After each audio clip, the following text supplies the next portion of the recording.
Hello बच्चों, let's see the question. A box of mass 1 kg is pulled on a horizontal plane of length 1 meter by a force of 8 Newton. Then it is raised vertically to a height of 2 meter. The net work done is, here we have given 4 options.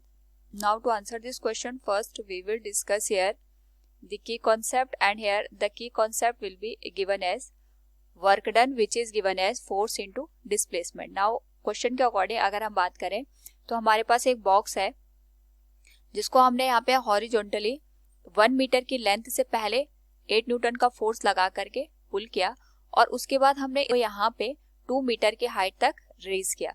तो यहाँ पे हमें total work done की value बतानी है। तो सबसे पहले यहाँ पे जो वर्क डन आएगा वो हमने जो हॉरिजॉन्टल डायरेक्शन में इसको पुल किया उसकी वजह से आएगा। दूसरा, वर्टिकल डायरेक्शन में जब हमने इसको 2 मीटर तक रेस किया उसका यहाँ पे वर्क डन हमें देखने को मिलेगा। तो हॉरिजॉन्टल डायरेक्शन में जब हमने इस पे 8 न्यूटन का फोर्स लगाया उसकी वजह से इसमें 1 मीटर का डिस्प्लेसमेंट हुआ। So work done will be given as force into displacement. Now अगर हम बात करें यहाँ पे जो फोर्स हमारे पास यहाँ पे लग रहा है in the vertical direction, that will be gravitational force downward direction में mg, और यहाँ पे हमने इसको डिस्प्लेस किया अपवर्ड डायरेक्शन में, that will be of the value of 2 metre. लेकिन हमें ये बात ध्यान रखनी है कि जो ग्रेविटेशनल फोर्स यहाँ पे डाउनवर्ड डायरेक्शन में लग रहा है उसके बराबर यहाँ पे जो पर्सन है जो इसको यहाँ पे 2 मीटर की हाइट तक रेस कर रहा है उसको उसी के बराबर फोर्स लगाना पड़ेगा, तभी जाके ये इसको 2 मीटर तक यहाँ पे रेस कर सकता है।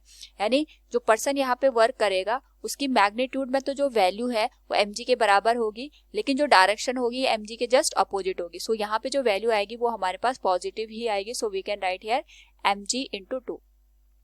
हमें यहाँ पे ये कंफ्यूज नहीं करना है कि जो ग्रेविटेशनल फोर्स है वो तो डाउनवर्ड डायरेक्शन में लगता है और जो डिस्प्लेस हो रहा है वो हमारे पास अपवर्ड डायरेक्शन में लग रहा है, तो इसका जो साइन आएगा वो नेगेटिव आएगा।